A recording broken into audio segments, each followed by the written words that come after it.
नेपाल शब्द कहाँबाट र कसरी आयो भन्नेमा यकिन तथ्याङ्क छैन। तर पनि नेपाल हिमालयको काखमा भएका कारण नेपाल नामको उत्पत्ति नेपाल लयबाट भएको विश्वास गरिन्छ। साथै नेपाल शब्द तिब्बती भाषामा नियम पालबाट आएको पनि भन्ने गरिन्छ, जसको अर्थ पवित्र भूमि भन्ने हुन्छ। यसैगरी नेपालमा उल्लेख्य मात्रामा ऊनको उत्पादन हुने र ऊन राख्नलाई तिरपालको प्रयोग गरिन्थ्यो। त्यसैले ऊनको अर्थ नेर तिरपालको अर्थबाट अपभ्रंश भएर पाल बन्यो अनि त्यस पश्चात नेपाल बनेको पनि भन्ने गरिन्छ। दर्शकवृन्द, आजको यो श्रृङ्खलामा तपाईहरू समक्ष हामी नेपालको प्राचीन इतिहासको बारेमा महत्त्वपूर्ण सामग्री प्रस्तुत गर्दैछौँ। यो भिडियोलाई अन्त्यसम्म हेर्नुहोला। साथै यस्तै रोचक, ज्ञानवर्धक अनि ऐतिहासिक भिडियोहरू हेर्नका निमित्त हाम्रो च्यानललाई सब्स्क्राइब गरेर हामीसँग जोडिनुहोला।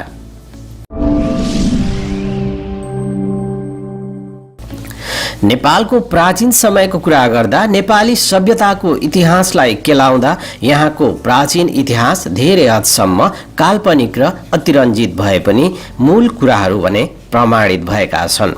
ईसा पूर्वको हजारौं वर्ष अगाडिदेखि नै प्राचीन काल सुरु भएको मान्यता पनि ईस्वी सम्वतको थालनी अघिसम्म नेपालको इतिहास स्पष्ट छैन। किराँत काल पूर्वका ठोस ऐतिहासिक सामग्रीहरू प्राप्त हुन सकेका छैनन्। यस कालको राजनैतिक, आर्थिक, सामाजिक आदि कुराको बारेमा लिच्छवीकालीन अभिलेखहरूबाट केही झलक भने पाउन सकिन्छ। ईस्वी सम्वतको थालनीका साथै लिच्छवीकाल सुरु भए पनि प्रमाणहरूका आधारमा ईस्वीको 5औं शताब्दीदेखि मात्र प्राचीन नेपालको इतिहास बढी विश्वासिलो बनेको पाइन्छ। यही प्राचीन नेपालको सबैभन्दा बढी विश्वासिलो रहेको पहिलो खण्ड हो गोपालवंशी शासकहरूको काल। नेपालका पहिला राजाहरू अर्थात् प्रथम राजाहरू गोपालवंशी थिए। गोपाल भन्नाले गाई पालक समुदाय भन्ने बुझिन्छ। काठमाडौँको पानी बाहिर फ्याँकेपछि उपत्यका बसोबास गर्न योग्य भयो। त्यसपछि दक्षिणतर्फका निप जातिका गोपालहरू त्यहाँ आकर्षित भए। दक्षिणबाट आएका गोपालहरू र यहाँका प्राचीन नाग जातिबीच भिडन्त हुँदा नाग जातिहरू पराजित भई दक्षिण भेगतर्फ लागे भने नेपाल उपत्यकामा गोपालहरूको वर्चस्व कायम भयो।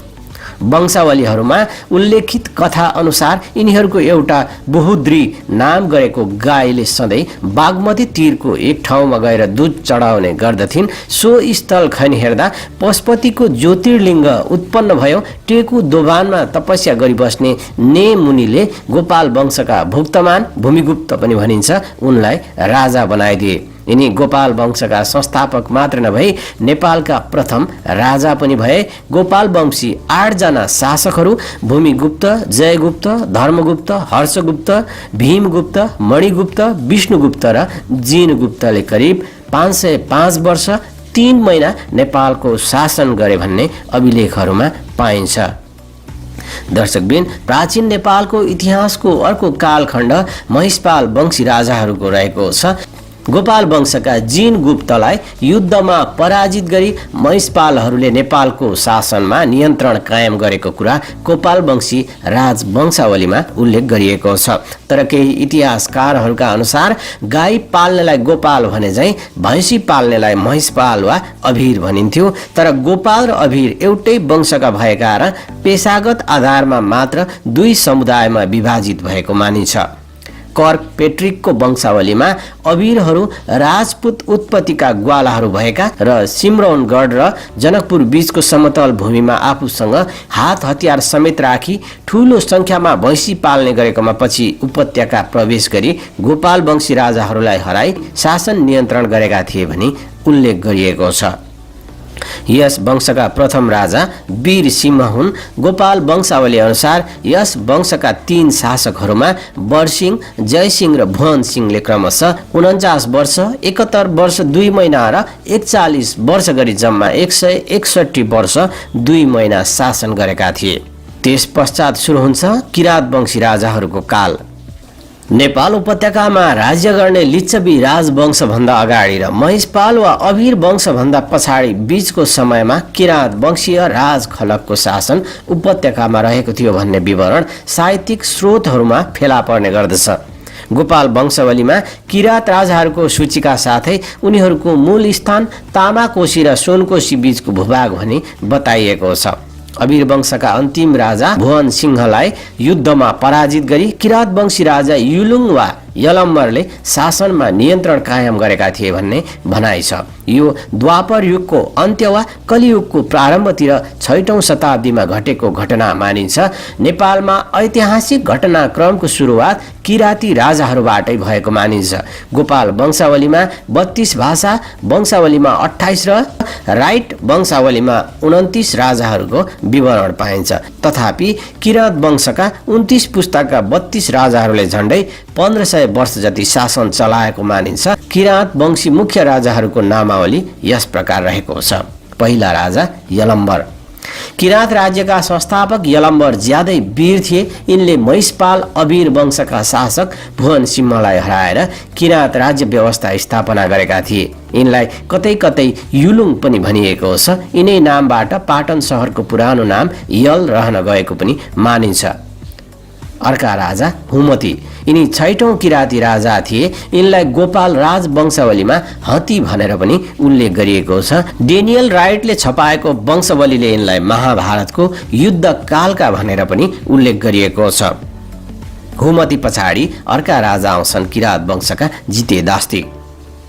किरात राजा जितेदास्ती अर्का उल्लेखनीय शासक हुन्। यिनलाई भाषा वंशावलीहरूले 7औं क्रममा राखेका छन् भने गोपाल वंशावलीले केही पछिल्लो क्रममा उल्लेख गरेका छन्। यिनको समयमा गौतम बुद्ध काठमाडौँमा आएको चर्चा गरिएको छ, तर गौतम बुद्ध स्वयं भने उपत्यका आएका थिएनन्।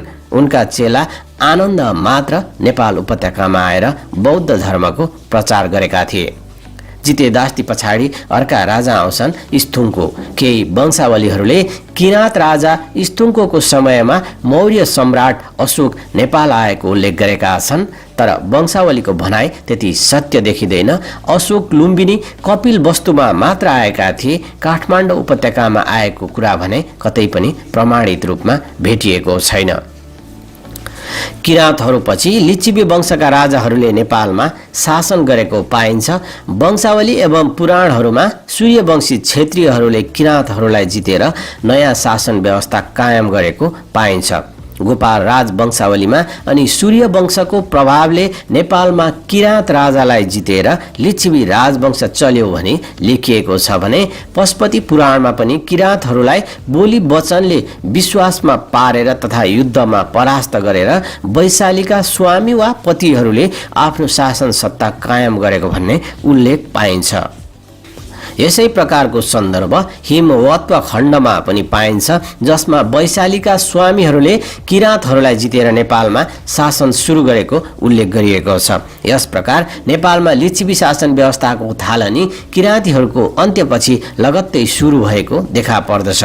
गोपाल वंशावलीहरूका अनुसार अन्तिम किराती राजा खिगु, भाषा वंशावली अनुसार गालिज, राइट वंशावली अनुसार किरात राजा गस्तीलाई परास्त गरेर वा धपाएर लिच्छवी राजवंशले नेपालमा शासन सुरु गरेको देखिन्छ।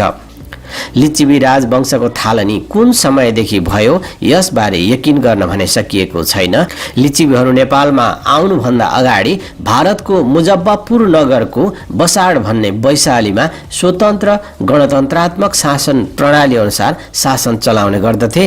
त्यो भागमा राजतन्त्रात्मक शासन प्रणाली सुदृढ हुँदै गएको र अजात शत्रुबाट पराजित भई ईसाको प्रथम शताब्दीतिर शरणार्थीका रूपमा लिच्छवीहरू नेपाल प्रवेश गरेको पाइन्छ। वैशालीमा शासन चलाएका लिच्छवीहरूले यहाँका भुरे टाकुरे सामन्त राजाहरूलाई हराई शासनमा कब्जा गर्ने महत्त्वाकांक्षा प्रदर्शन गरे, तर लिच्छवीहरूको सत्तामा कब्जा त्यति सरल र सहज नभई ठूलो सङ्घर्ष र रक्तपातपूर्ण घटनाबाट मात्र सम्भव भएको थियो। तत्कालीन शासक वर्गप्रति जनताको तीव्र असन्तोष व्याप्त भएको बेलामा जनभावनाको अनुकूल लिच्छवीहरूले जनसङ्घर्षको नेतृत्व गरेका थिए।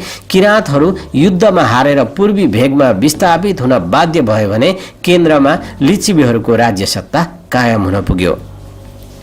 जनहितलाई बढी स्थान दिने शासन व्यवस्था, सङ्गठित जनजीवन, उन्नत आर्थिक व्यवस्था, शिक्षाको स्तर, आकर्षक कला तथा आदि कुराले गर्दा लिच्छवी काललाई नेपालको इतिहासमा स्वर्णमय युग पनि भनिएको छ। हुन पनि तुलनात्मक दृष्टिले हेर्ने हो भने यो युग सर्वाङ्गीण विकासको युगको रूपमा रहेको देखिन्छ। लिच्छवी शासनकाल अन्तर्गत फेला परेको पहिलो प्रमाणित अभिलेख राजा मानदेवको सन् 464 को चाँगुको अभिलेख हो, जसमा मानदेव भन्दा अगाडिका 3 पुस्ताको विवरण दिएको छ।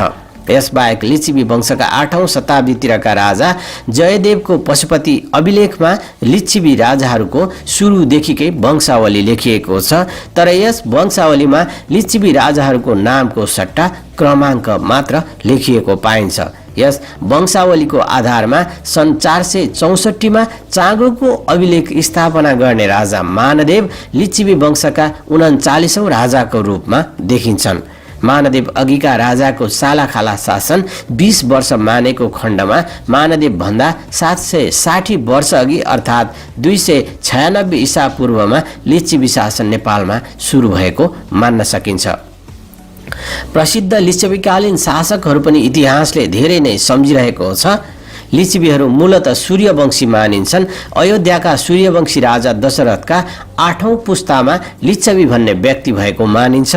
लिच्छवी वंशमा सुपुष्प नामका राजा भए, जसलाई लिच्छवी राजवंशका संस्थापक र आदिपुरुष पनि मानिन्छ। सुपुष्प जयदेव द्वितीयको पशुपतिको अभिलेखमा उत्कीर्ण वंशावलीमा लिच्छवी नाम गरेका राजापछि 13औं पुस्तमा कामदेव जस्ता राम्रो रूपरङ भएका राजा सुपुष्प पनि भनिएको छ। कतिपयले राजा सुपुष्पलाई नै नेपालका प्रथम लिच्छवी राजाको रूपमा पनि मान्ने गरेको पाइन्छ। वंशावलीहरूमा भने सुपुष्पलाई चौथो लिच्छवी राजाको रूपमा देखाइएको छ। साथै गोपाल राज वंशावलीमा यिनलाई सुपुष्प देव, भाषा वंशावलीमा पशु पुष्पवर्मा र राइट वंशावलीमा पशु प्रेखदेव भनेर नामाकरण समेत गरिएको छ। गोपाल राज वंशावलीका अनुसार यिनले नेपालमा वर्ण व्यवस्था कायम गर्नुका साथै पशुपतिको देवल बनाउने, त्यसमा छाना हाल्ने, सहरलाई सुन्दर बनाउने, राज्यमा मर्यादा कायम गर्ने तथा न्यायपूर्वक राजा प्रजाहरूको पालना गर्ने काम गरेका थिए। यसबाहेक यी राजाले पशुपतिमा सुनको छाना हाल्नुका साथै गजुर समेत थपेर अग्लो र भव्य तुल्याएको उल्लेख छ। यसैगरी राजा सुपुष्पले भूमि वा जग्गा सम्बन्धी मर्यादा बाँधेको कुराको उल्लेख गोपाल राज वंशावलीमै पाइन्छ। सुपुष्प पश्चात अर्का राजा आए मानदेव। शासन सञ्चालनमा कुशल मानदेव प्रथमको शासनकालमा आएर नेपाल राज्य अझ व्यवस्थित, विकसित र बलियो बन्यो। शास्त्र जान्ने, जनतालाई आफ्नै परिवार ठान्ने जस्ता राजगुणहरूले युक्त यी राजाले राज्यमा आर्थिक उन्नति र आर्थिक व्यवस्थाद्वारा 41 वर्ष ईसा पूर्व 464 देखि 505 सम्म आफ्नो शासनमा स्थिरता कायम गरे। आफ्नो राज्यमा मुद्राको व्यवस्थाको अतिरिक्त काल विद्या स्रोतको समेत विकास गरे। प्रथम राज दरबार मानगृह जस्तो भव्य भवन, श्री नामाङ्क र श्री भोगिनी अंकित नेपालको प्रथम मुद्रा यिनै कालमा तयार भएका थिए। यिनैको समयदेखि प्राचीन नेपालको इतिहास पनि बढी स्पष्ट र भरपर्दो भएकाले प्रथम प्रमाणित महाराजा यिनैलाई मानिन्छ। यिनको राज्य पूर्वमा कोशी, पश्चिममा गण्डकी, काली गण्डकी पारी मल्लपुरी र उत्तरमा हिमालयसम्म फैलिएको थियो। अभिलेख र स्वतन्त्र टक आदि कुराहरू मानदेवको पालादेखि पाइएका छन्। चाँगुनारायणको मानदेव नृपको अभिलेख ईसा पूर्व 464 भन्दा मालीगाउँमा प्राप्त जयवर्माको 163औं सम्वतलाई प्राप्त सर्वप्राचीन प्रामाणिक अभिलेख मानिन्छ। यसरी विक्रमको 6औं शताब्दीदेखि नेपालको प्रामाणिक इतिहास प्रारम्भ भएको पाइन्छ। मानदेव पछि महिदेव, वसन्तदेव आदि राजाहरू भए। वसन्तदेव बालक भएकाले मन्त्रीहरू रविगुप्त र क्रमलील शक्तिशाली भए। संयुक्त शासन र फेरबदल छिटो भएकाले ईस्वी सम्वत 536 देखि 545 सम्म राजनैतिक अस्थिरता व्याप्त भएको पाइन्छ। यसपछि भौमगुप्त, गणदेव, गङ्गादेव र शिवदेव जस्ता भारदारहरू बीच शक्ति सङ्घर्ष जस्तै भयो। शिवदेवले आफ्नो भानिज अंशुवर्माको मद्दतबाट गुप्त प्रभाव बचाए पनि अंशुवर्माको प्रभुत्व बढेर शिवदेव निश्चित बन्न पुगे। फलस्वरूप अंशुवर्मा राजा भए। मन्त्रीले राज्याधिकार लिएको यो पहिलो घटना पनि थियो नेपालको। दर्शकवृन्द, आजको यो पहिलो श्रृङ्खलामा हामीले नेपालको इतिहास तपाईहरू समक्ष प्रस्तुत गर्ने क्रममा नेपालको उत्पत्ति र मानदेवको राज्य सत्तासम्मको इतिहासलाई प्रस्तुत गर्यौं। यो भिडियो हेरिसकेपछि तपाईलाई लागेका धारणाहरू अवश्य पनि कमेन्टमा उल्लेख गर्नुहोला। हामी यसरी नै क्रमशः नेपालको प्राचीन इतिहासदेखि आधुनिक इतिहाससम्मका विभिन्न श्रृङ्खलाहरू बनाउनेछौँ। हाम्रो च्यानललाई सब्स्क्राइब गरेर हामीसँगै रहनुहोला।